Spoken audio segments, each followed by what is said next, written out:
ડેડિયાવાડાના ધારાસભ્ય ચૈતર વસાવા છે, તેમને કેમ જેલ થઈ? ભારતીય જનતા પાર્ટીએ કયા મામલે તેમના સાથે બદલો લીધો તેને લઈને તેમના પત્ની વર્ષા વસાવાએ ધડાકો કર્યો છે. વૈષ્ણવજન તો તેને કહીએ જે પીડ પરાઈ જાનાને રે.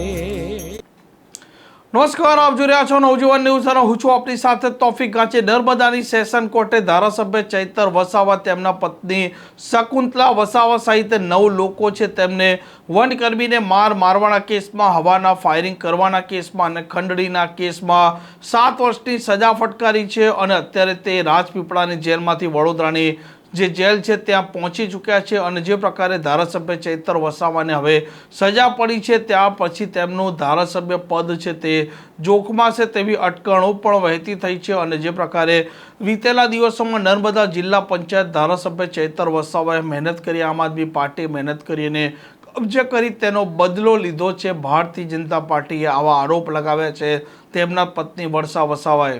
જૂનો કેસ હતો, જંગલ જમીનનો કેસ હતો, એ આગળ પણ આના માટે જેલ થઈ હતી. ફરી આ તારીખો ચાલતી હતી અને જે ગઈકાલે જે કોર્ટમાં બધાને હાજર રહેવાનું હતું ને જે નિર્ણય આવ્યો છે એમાં ધારાસભ્યને અને બીજા શકુંતલાબેન છે ને સાથે બીજા પણ છે, એ લોકોને જે કોર્ટ દ્વારા જે સજા કરવામાં આવી છે. તો હવે આમ જોવા જઈએ તો સાબિતી તો આપણને બધા કોઈએ જોઈ નથી અને બતાવી પણ નથી.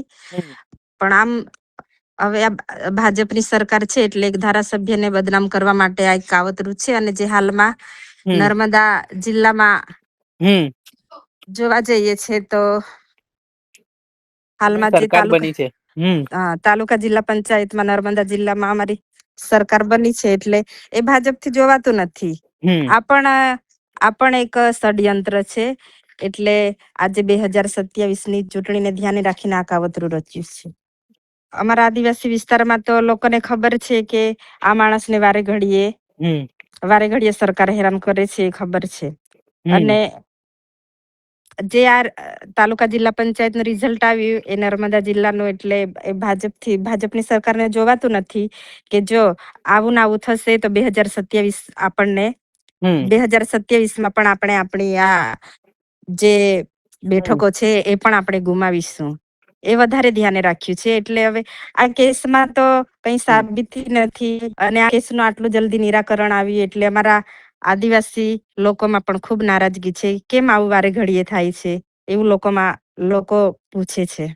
વર્ષા વસાવાનું કહેવું છે કે વીતેલા દિવસમાં સ્થાનિક સ્વરાજની ચૂંટણીમાં જે પ્રકારે આમ આદમી પાર્ટીની જીત થઈ, ચૈતર વસાવાએ જિલ્લા પંચાયત અને 4 જેટલી તાલુકા પંચાયત કબજે કરવા માટે સતત પ્રવાસો કર્યા હતા. અને આવનારા દિવસોમાં પણ આમ આદમી પાર્ટીને ચૈતર વસાવાની આદિવાસી વિસ્તારોમાં જે પ્રકારે લોકપ્રિયતા વધી રહી છે તેને લઈને ભારતીય જનતા પાર્ટી ડરી ગઈ છે અને તે જ કારણસર તેમને જેલ થઈ છે તેવા પર તેમના આરોપ છે.